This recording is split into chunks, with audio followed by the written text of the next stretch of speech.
क्या भगवान कृष्ण की आखिरी सांसों की तकलीफ देखिए वहीं भगवान से आरंभ कृष्ण हुई। जी का जैसे ही राधा ने गोलोक की ओर प्रस्थान किया क्या था, वैसे ही कृष्ण के उसी जीवन तरह की शाम कुंती ढलने को लगी। लेकिन राधा की जुदाई ही उनकी इकलौती व्यथा लौटी। नहीं थी, एक और अभिशाप था जो उनके जीवन की सबसे देखिए दर्दनाक घड़ी रच गया। गांधारी का अभिशाप, गंधारी महाभारत का संग्राम खत्म हो चुका था। कुरुक्षेत्र की मिट्टी पर सिर्फ राख और खून की राख बच निशानियां गया बाकी था, रह गई इसका थी। 100 जब खत्म हो गांधारी गया, अपने 100 बेटों की मौत के खत्म बाद हो उनकी गया था। जली लाशों के करीब पहुंची तो उसका गुस्सा और गुस्सा दर्द बयान से परे था। उसे पता था कि कृष्ण कृष्ण इस जी ही लड़ाई को खेला रोक किया सकते है, थे। सब वह खेला तो समझती यही थी कृष्ण कि जी ही कृष्ण किया। सिर्फ एक हल्की मुस्कान से इस भयानक विनाश को टाल सकते थे, मगर उन्होंने वैसा नहीं किया। उन्होंने सही राह की स्थापना के लिए गलत ताकतों का खात्मा होने दिया, भले ही वह कीमत किसी माँ के दिल की हो। तभी दर्द से भरी गांधारी ने आदर्श, लेकिन क्या मैं कभी आपकी परीक्षा ले सकूंगा? क्या मुझे वह मौका मिलेगा जब मैं आपके रास्ते में आखिरी रुकावट बनूं? राम ने हल्के से मुस्कुराते हुए उसकी ओर देखा। यह कोई मामूली सवाल नहीं था और राम कोई साधारण जवाब नहीं देने वाले थे। राम ने कहा, जब मैं द्वापर में कृष्ण अवतार लूंगा तब तू इंसान में कृष्ण अवतार लूंगा, कृष्ण तब अवतार तू लूंगा इंसान के रूप में जन्म लेगा और वही जीवन तुझे वह मौका देगा जिसकी तू आज मांग कर रहा है। तेरे ही हाथों से मेरी क्रीड़ा इस दुनिया में समाप्त होगी, यह मेरा वादा है। जरा सिर झुकाकर चला गया। उसे नहीं पता था कि वह वादा युगों बाद एक बड़े रहस्य का आधार बनेगा। वक्त गुजरता रहा, युग बदले और द्वापर में वह वादा धीरे धीरे कृष्ण के अंतिम पलों की ओर बढ़ने लगा। जब क्रीड़ा पूरी हो चुकी थी और ब्रह्मांड का सबसे बड़ा प्रेमी अपनी सबसे गहरी तन्हाई में डूब चुका था, वह द्वारका का अंतिम समय था। सब कुछ खत्म हो चुका था। यादव कुल का विनाश, युद्ध की गूंजती चीखें और अपनों की ही तलवारों से टूटा हुआ कल। कृष्ण अब एकदम अकेले थे। न सुदर्शन चक्र उनके साथ था, न अर्जुन, न राधा, उनके दिल के सबसे करीब वाली रूह।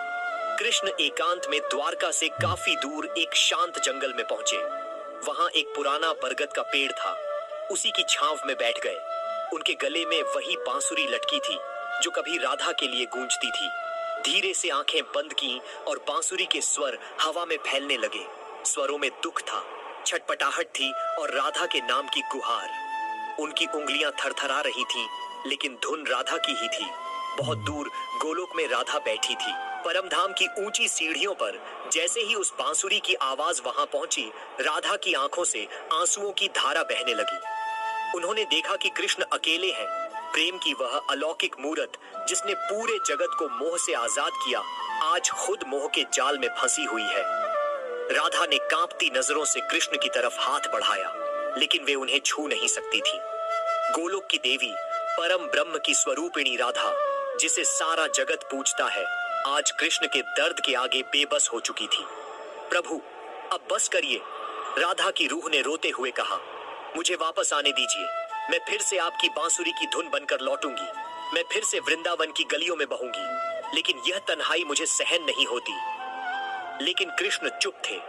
बांसुरी नहीं रुकी, बस स्वर धीमे हो गए, जैसे किसी नदी की आखिरी लहरें चट्टानों से टकराकर थक चुकी हो। आसमान सन्नाटे में डूबा था, धरती खामोश थी और समय उस पल से आगे बढ़ना जैसे भूल गया जब खुद ईश्वर थक गया। धीरे धीरे शाम उतर रही थी।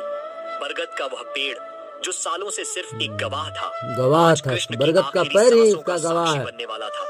उसकी जड़ों के और पास कोई वह नहीं शरीर बचा बैठा हुआ था जिसने पूरे युग को संभाला, जिसके इशारे पर सही राह टिकी रही। आज वही शरीर कांप रहा था, अकेला, शांत और बिखरा हुआ। कृष्ण की आंखें बंद थीं, लेकिन मन में तूफान मचा था। एक जीवन जिसमें कभी आराम नहीं मिला। मैं पैदा हुआ तो माँ की गोद भी पूरी तरह नसीब नहीं हुई। देवकी के गर्भ से जन्म लिया, लेकिन पहली बार आंख खोली तो चारों तरफ कैद खाने की दीवारें थीं। यशोदा माँ ने बड़ा किया, लेकिन जन्म देने वाली माँ को देखने तक का मौका नहीं मिला। माँ के छूने की चाह, बचपन की मासूम मुस्कान कभी जी न सका। जिस उम्र में बच्चे खेलते कूदते हैं, मैं दानवों से भिड़ा।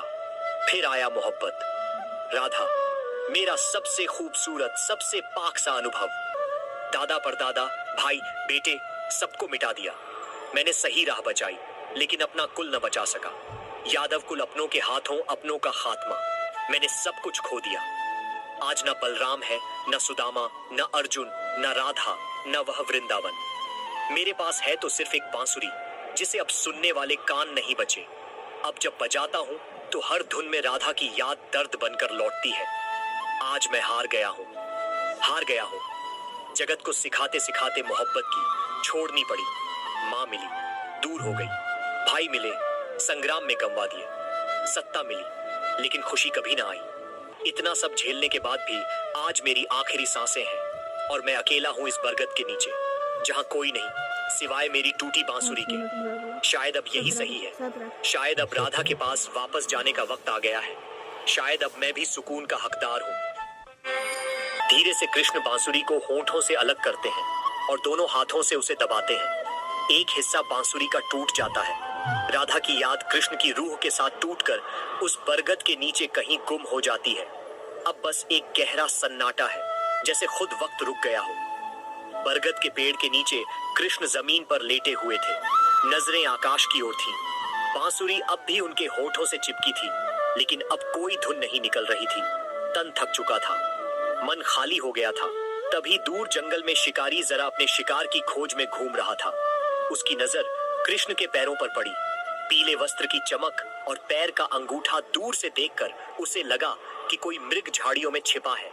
जरा ने बिना सोचे धनुष उठाया, तीर लगाया और छोड़ दिया। तीर हवा काटता हुआ सीधा कृष्ण के पैर में जाकर लगा। प्रभु, मुझसे भारी गलती हो गई, मैं दोषी हूँ, जरा ने कहा। कृष्ण ने थकी आवाज में कहा, उठो जरा, तुमने अपना काम किया है।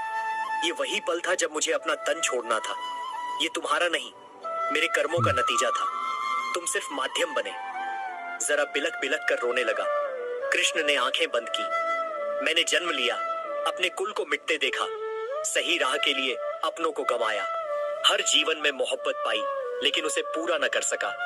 लेकिन आज अब आराम का समय है। धीरे धीरे उनकी आवाज कम होती गई। आखिरी सांस लेते हुए उनके होठों से एक शब्द निकला, राधे राधे, और कृष्ण ने शरीर छोड़ दिया। देखिए तीसरे भाग में कैसे हुआ कृष्ण का अंतिम संस्कार। अभी वृंदावन की गलियों में प्रेम की धुन बनकर गूंजती थी, अब उनके हाथों में टूटी पड़ी थी।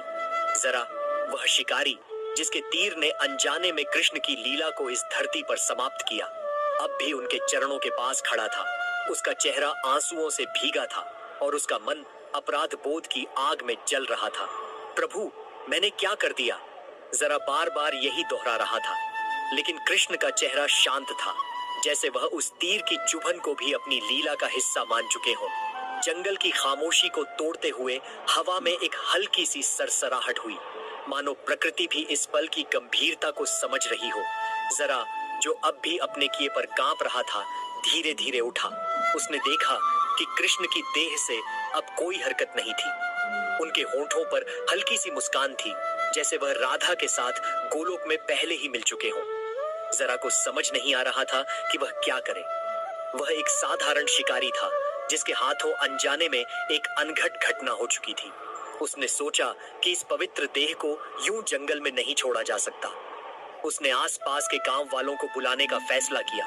जरा तेजी से पास के गांव की ओर भागा। उसकी आवाज में घबराहट थी और उसका दिल भय से भरा था। गांव पहुंचते ही उसने लोगों को इकट्ठा किया और रोते हुए बताया, मैंने एक भयंकर भूल कर दी। जंगल में एक महापुरुष की देह पड़ी है। मैंने अनजाने में उन्हें तीर मार दिया। कृपया मेरे साथ चलें, हमें उनकी अंतिम क्रिया करनी होगी। गांव वालों ने जरा की बात सुनी, लेकिन उनके मन में संदेह था। वे सोच रहे थे कि यह कोई साधारण इंसान नहीं हो सकता, जिसके लिए जरा इतना व्याकुल है। कुछ बुजुर्गों ने जरा से पूछा, कौन थे वे? क्या कोई संत या तपस्वी? जरा ने सिर झुकाकर कहा, मैं नहीं जानता, लेकिन उनके चेहरे पर ऐसी शांति थी जैसे वे कोई साधारण मनुष्य नहीं। उनके गले में एक टूटी बांसुरी थी और उनके कपड़े पीले रंग के थे। ये सुनते ही गांव के एक बुजुर्ग साधु जो पास के आश्रम में रहते थे चौंक गए।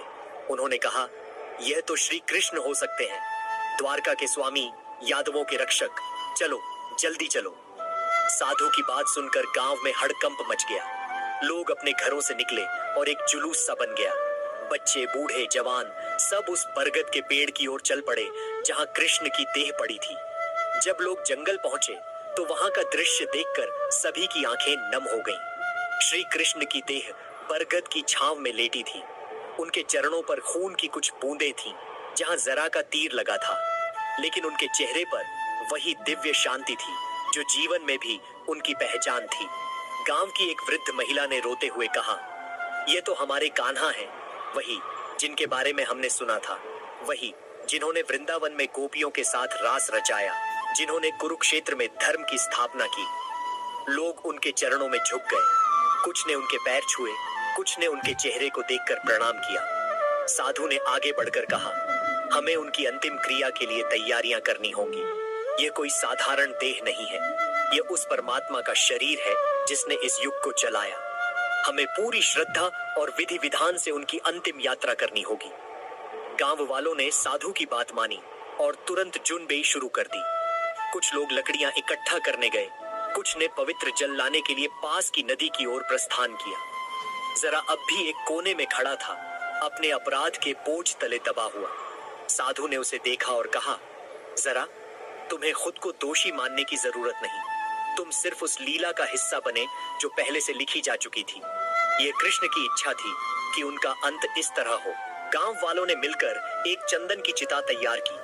उन्होंने पास की नदी से पवित्र जल लाकर कृष्ण की देह को स्नान कराया। एक युवती ने अपने घर से सुगंधित फूल लाकर उनकी देह पर चढ़ाए। एक बूढ़ा कारीगर जो बांसुरी बनाने में माहिर था ने टूटी बांसुरी को देखा और रोते हुए कहा, यह वही बांसुरी है जिसके सुरों ने वृंदावन को मोहित किया था। इसे भी प्रभु के साथ अंतिम यात्रा में रखा जाए। उसने बांसुरी को बड़े जतन से कृष्ण की देह के पास रखा। साधु ने मंत्रोच्चार शुरू किया। गांव के लोग एकत्र होकर भजन गाने लगे। हरे कृष्ण हरे राम की धुन हवा में गूंजने लगी। यह दृश्य इतना मार्मिक था कि आसमान में बादल घिर आए, जैसे प्रकृति भी इस क्षण में शामिल हो रही हो। चिता तैयार थी। कृष्ण की देह को धीरे से चिता पर रखा गया। उनके पीले वस्त्र अब भी चमक रहे थे, जैसे सूरज की आखिरी किरणें। साधु ने अग्नि प्रज्वलित की और धीरे धीरे चिता की लपटें उठने लगी। उसी समय गोलोक में राधा बैठी थी। उनकी आंखें अब भी आंसुओं से भरी थी। जैसे ही चिता की लपटें धरती पर उठी, गोलोक में एक हल्की सी हवा बही। राधा ने आंखें बंद की और धीरे से कहा, कान्हा, तुमने अपनी लीला पूरी कर ली, लेकिन तुम्हारा प्रेम कभी खत्म नहीं होगा। तुम मेरे साथ गोलोक में हो और मैं तुम्हारे साथ वृंदावन में। यह बिछोह सिर्फ शरीर का था, हमारी आत्माएं हमेशा एक हैं। उनकी आवाज जैसे हवा में घुल गई और वह धुन धरती पर उस चिता तक पहुंची। गांव वालों को लगा कि हवा में कोई मधुर स्वर गूंज रहा है, जैसे राधा की आत्मा कृष्ण को विदाई दे रही हो। चिता की लपटें अब आसमान को छू रही थीं। लोग खामोश खड़े थे। देखिए चिता जल रहा है कृष्ण जी का। प्रार्थना कर रहे थे। लाइक कीजिएगा, सब्सक्राइब कीजिएगा। यह देह भले ही मिट रही हो, लेकिन देखिए कृष्ण जी का लीला क्या था। जादव कुल को नाश कर करके अपने चला गया। देखिए जो अब तक चुप था धीरे से बोला, मैंने उन्हें तीर मारा, लेकिन आज मुझे लगता है कि मैंने उन्हें मुक्ति दी। साधु ने उसकी पीठ थपथपाई और कहा, हाँ, जरा तुमने उनकी लीला को पूरा किया।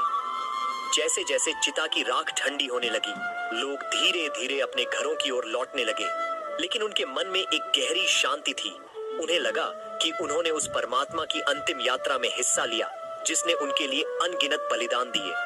बरगद का पेड़ अब भी खड़ा था, जैसे वह इस पवित्र घटना का साक्षी बनकर हमेशा वहां रहेगा। श्री कृष्ण की कहानी यहीं खत्म नहीं होती। उनकी लीला, उनका प्रेम, उनकी बांसुरी के स्वर आज भी हर उस आत्मा में गूंजते हैं जो प्रेम और सत्य की राह पर चलती है। द्वारका का वह राजा, वृंदावन का वह ग्वाला और कुरुक्षेत्र का वह सारथी आज भी हमारे बीच है, हमारे भजनों में, हमारी कहानियों में, हमारे दिलों में। अब बरगद का पैरा भी